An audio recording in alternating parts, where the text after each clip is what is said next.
Welcome back, everybody, for another deep dive. And today, we're going to be exploring Lakshmi, Oh, very cool. the Hindu goddess of wealth and prosperity. Yes. And, it seems our listeners are particularly interested in understanding her significance, Uh-huh. especially her connection to Vishnu and how that shapes ideas of prosperity and dharma, Right. her role in Diwali, Right. and, of course, that symbolism of the lotus. Oh, great stuff. Yeah, and to help us uncover all these interesting details, Yeah. we're going to be using excerpts from some fascinating scholarly works on Indian history, religion, and culture.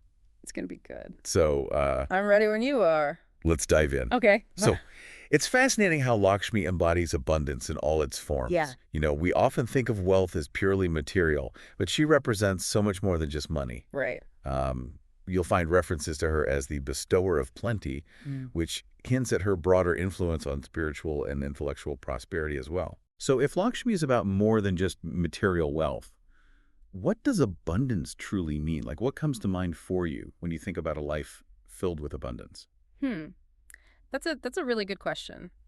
It's a question worth pondering, I think, for many people. It's about a sense of fulfillment and well-being that goes beyond material possessions, you know? Yeah, It's about having enough of what you need both materially and spiritually to live a meaningful and purposeful life. that makes a lot of sense. And you also mentioned Lakshmi's connection to Vishnu. Yes. He's the preserver deity in Hinduism, and she's his consort, Right. which adds another layer to how Hindus view prosperity, right? Absolutely. This connection intertwines the idea of prosperity with righteous living, or dharma. Wow. It's like a cosmic partnership where preserving the world and fostering prosperity go hand in hand. Okay. Dharma is about living ethically and harmony with the universe. So this connection suggests that true abundance comes not just from wealth, but from aligning your actions with a sense of righteousness. It's like saying that true prosperity is about more than just what you accumulate. It's about how you live and the impact you have on the world around you.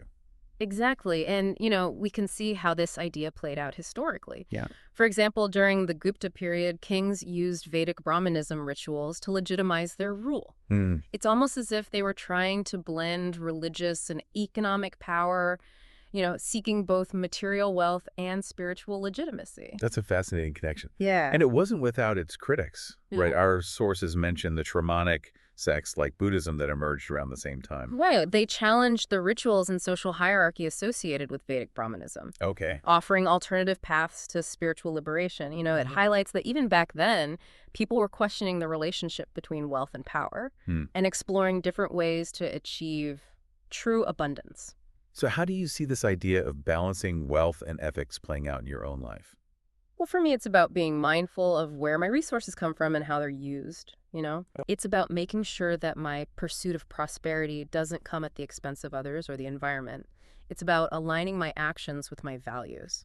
I think that's a great point. It reminds us that we all have a role to play in shaping a world where prosperity is both ethical and sustainable. Absolutely. Okay, And now you mentioned Diwali earlier. Yes. It's a vibrant festival of lights celebrated in honor of Lakshmi, and it offers a wonderful glimpse into how Hindus invite her blessings. Right. So during Diwali, people clean their homes and light lamps to symbolically welcome Lakshmi, right? It's about creating a space for her energy to flow in. Exactly. It's like setting the stage for a welcome guest. Yeah. It's a beautiful tradition that shows how actively people seek Lakshmi's blessings for the coming year. Yeah. And speaking of beautiful traditions, one of the most striking images associated with Lakshmi is her lotus seed. Yeah, have you thought about the symbolism behind that? Oh, absolutely. Yeah. The lotus. It's such a... I find it fascinating how the lotus emerges from muddy water, yet it blooms with such purity and beauty. It's a powerful metaphor, isn't it? Yeah. It speaks to our ability to rise above challenges and achieve enlightenment, even in the midst of difficult circumstances.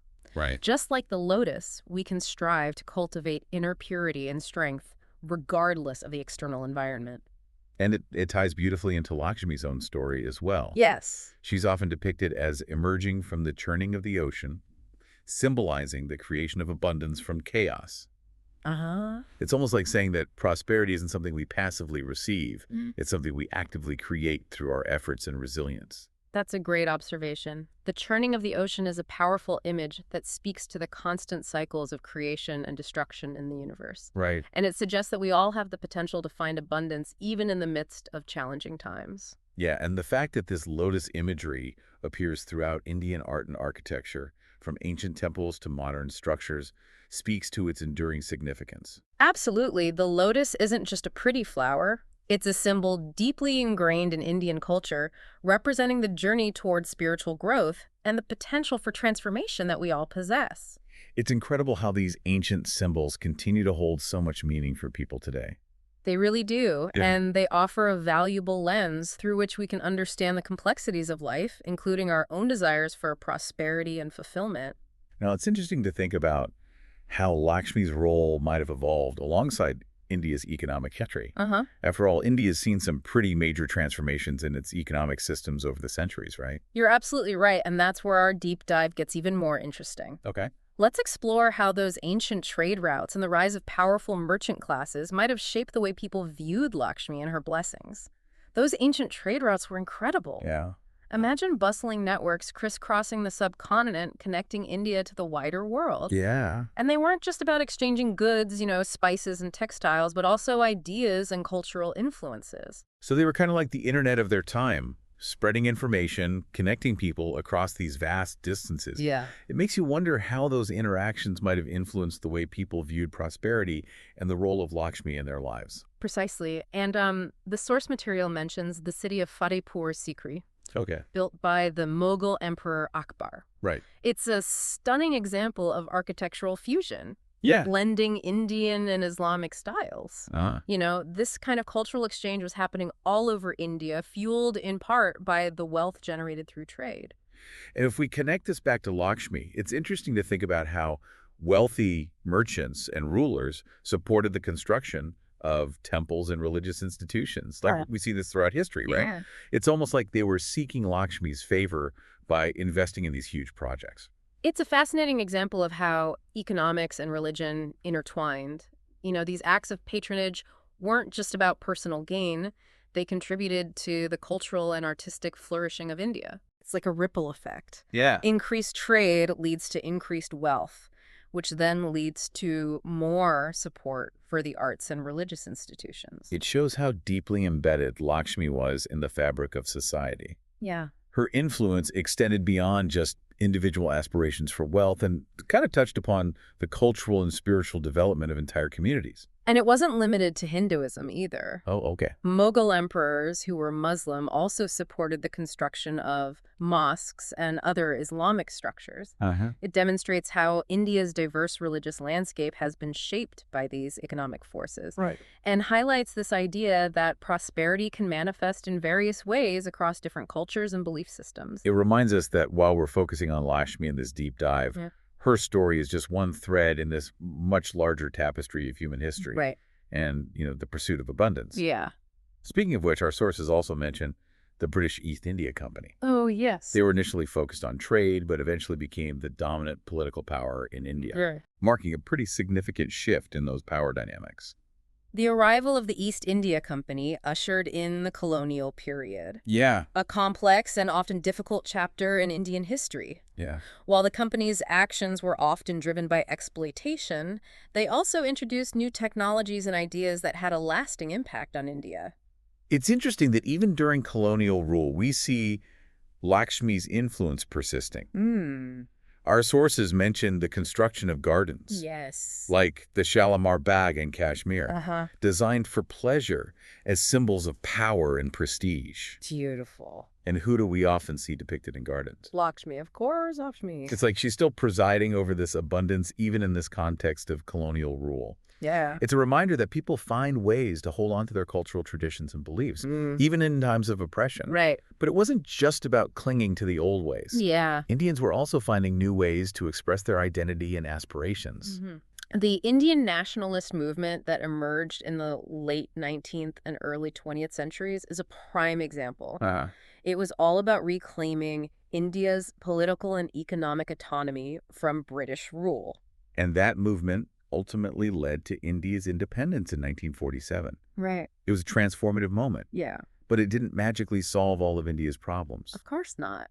The country still faced poverty, inequality, and religious tensions, challenges that continue to this day. Absolutely. It's been a long and complex journey for India. Right. And it makes you wonder how Lakshmi's symbolism resonates in the context of modern India. Yeah. How do people reconcile the pursuit of wealth and prosperity with the need for social justice and equality in a nation that's rapidly developing and facing these complex issues? Yeah, it's a question that so many nations are grappling with, Yeah. especially as globalization and technological advancements continue to reshape the world. Right. So let's bring this conversation into the present. Okay. India is a rising economic power with a booming tech industry, but it also has a significant portion of its population living in poverty. How do we navigate those contradictions? That's the million-dollar question, isn't it? Yeah. It's a challenge that policymakers, economists, and everyday citizens are trying to address. Right. And I think Lakshmi's symbolism can offer some valuable insights. Okay. Remember, she's not just about individual wealth. She embodies prosperity for all. So the question becomes, how do we translate that ideal into concrete policies and actions that benefit everyone, not just a select few? Right. How do we ensure that the pursuit of abundance doesn't exacerbate existing inequalities? It requires a deep understanding of India's history, culture, and economic realities, as well as a willingness to learn from past mistakes. Yeah.